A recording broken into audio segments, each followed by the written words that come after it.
Welcome to Blast from the Past with me, your host, Lucy Williams. Today I have with us the amazing Victoria Woodhull. Hello, Lucy. Thanks for having me. So welcome, Miss Woodhull. I'm so happy to have you here today. It's my pleasure to be here, Lucy.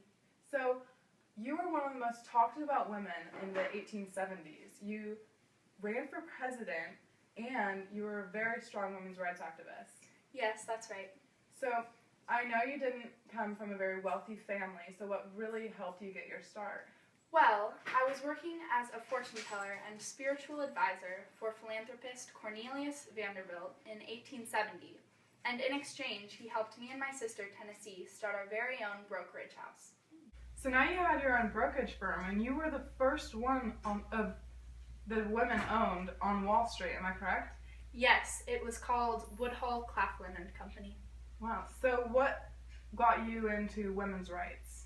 Well, I grew up with an illiterate mother, and I had maybe only 3 years of formal education.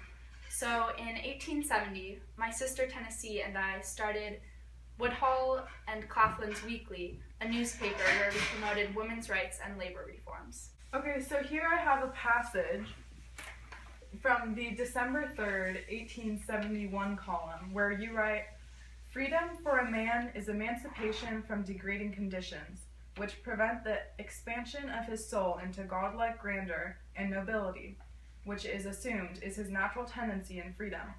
Freedom for a woman is, on the contrary, escape from those necessary restraining conditions, which prevent the sinking of her soul into degradation and vice, which it is all unconsciously assumed is her natural tendency."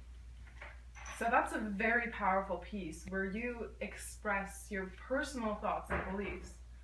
Were all of your articles like that? Yes, most addressed women's rights and women's suffrage, although we did talk about other women's rights activists and what they were doing for the cause, as well as politics and just getting my name out there. So before we talk about you running for president, I want to talk about the principles of social freedom speech you gave on November 20th, 1871. Ah, yes, the free love speech. So it's called the free love speech because of what you said that day. Do you remember what you said? Well, not off the top of my head, but I have it right here. Someone in the audience yelled out and asked if I was a free love activist, and I responded by saying, "Yes, I am a free lover. I have any inalienable constitutional and natural rights to love whom I may, to love for as long or short a period as I can, to exchange that love every day if I please, and neither you nor any law you can frame have any right to interfere." So you cared about free love and you just really didn't care who knew. Well, not many people agreed with me, and ultimately free love caused a lot of trouble for me. So at this time you were already getting lots of bad publicity, yet in 1872 you still decided to run for president. I really thought I could make a difference in women's history if I won the election.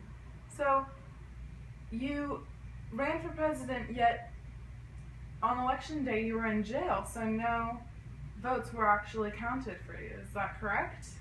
Yes, it all started with a man named Henry Beecher. He was a popular figure who had cheated on his wife multiple times with other married women. I knew about it, and so when he made fun of my free love speech publicly, I decided to publish an article exposing not only his secrets, but his hypocrisy as well.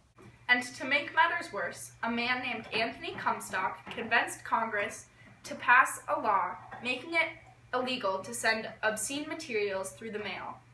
He then declared my article as obscene because of its use of vocabulary and words such as virginity. I was sent to jail on this obscene charge, and I spent election day behind bars. Please tell me this wasn't the end of your career. Actually, by this point I had grown so unpopular that not even other women's rights activists supported me. Susan B. Anthony called me indecent. I was so tired of being a failure that I decided to move to England with my sister, where I met my third husband. My story with women's rights actually does end here. Wow, it's an amazing story. So before you go today, I'm wondering what you think about Miss Hillary Clinton and running for president. Do you think she'll run again? I think she really should. Back in the 2008 election, when she ran for the first time, America just wasn't ready for this level of change, but I think we have shown our commitment to change by electing the first African American president. It's high time that we have a woman for president, and I think in the 2016 election, Hillary will be a very strong candidate. A woman president is necessary in order to end the inequality of the sexes that has been going on since my time. Wow. Well, that's all the time we have today. Thank you so much for being here, Miss Woodhull. Thanks for having me, Lucy. This has been Blast from the Past with me, Lucy Williams, and Miss Victoria Woodhull.